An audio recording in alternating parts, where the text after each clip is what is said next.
अगर आप नौकरी या किसी दूसरी वजह से दूसरे शहर में रह रहे हैं तो आपको आपके राशन कार्ड का सत्यापन कराने के लिए अपने जिले में आने की जरूरत नहीं है। आप जहां रह रहे हैं वहीं पर ई-केवाईसी करा सकते हैं। बस आपको इसके लिए कोटेदार के पास जाकर बायोमेट्रिक करानी होगी। सरकार ने यह व्यवस्था उन लोगों के लिए शुरू की है जिनका कार्ड किसी अन्य जिले का बना है लेकिन रहते कहीं और हैं। ऐसी सहूलियत से लोगों को राशन कार्ड से यूनिट कटने, राशन कार्ड निरस्त किए जाने की चिंता नहीं रहेगी।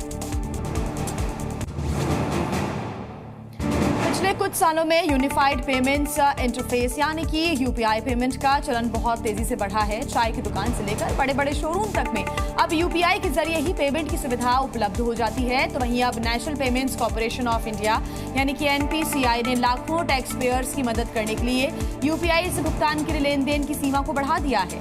अब टैक्स पेयर्स 5 लाख रुपए तक के टैक्स का भुगतान करने के लिए यूपीआई का इस्तेमाल कर सकेंगे।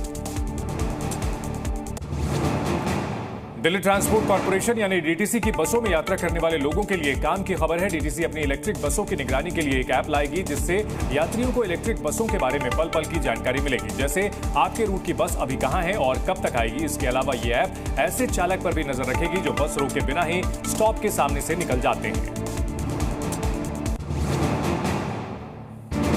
दिल्ली विश्वविद्यालय ने अगले शैक्षणिक सत्र के लिए अपने कॉलेज में स्नातक पाठ्यक्रमों में पहले दौर के स्पॉट दाखिल करने की प्रक्रिया को शुरू कर दिया है। डीयू में पहले दौर के स्पॉट दाखिले के लिए आवेदन प्रक्रिया 18 सितंबर यानी कि कल सुबह 10 बजे से शुरू हो जाएगी। ऐसे में 19 सितंबर तक आवेदन स्वीकार किए जाएंगे। दिल्ली विश्वविद्यालय की अधिसूचना के अनुसार सीटों की आवंटन लिस्ट 21 सितंबर को दोपहर 3 बजे जारी की जाएगी।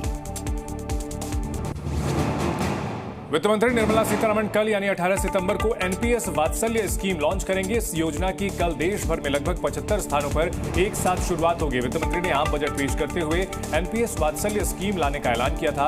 एनपीएस वात्सल्य स्कीम में सब्सक्राइब करने के लिए इसके ऑनलाइन प्लेटफॉर्म को लॉन्च किया जाएगा। इसके अलावा स्कीम से जुड़ी डिटेल्स भी जारी की जाएगी। इस दौरान वित्त मंत्री योजना में जुड़ने वाले नाबालिग सब्सक्राइबर्स को परमानेंट रिटायरमेंट अकाउंट नंबर भी सौंपेंगे।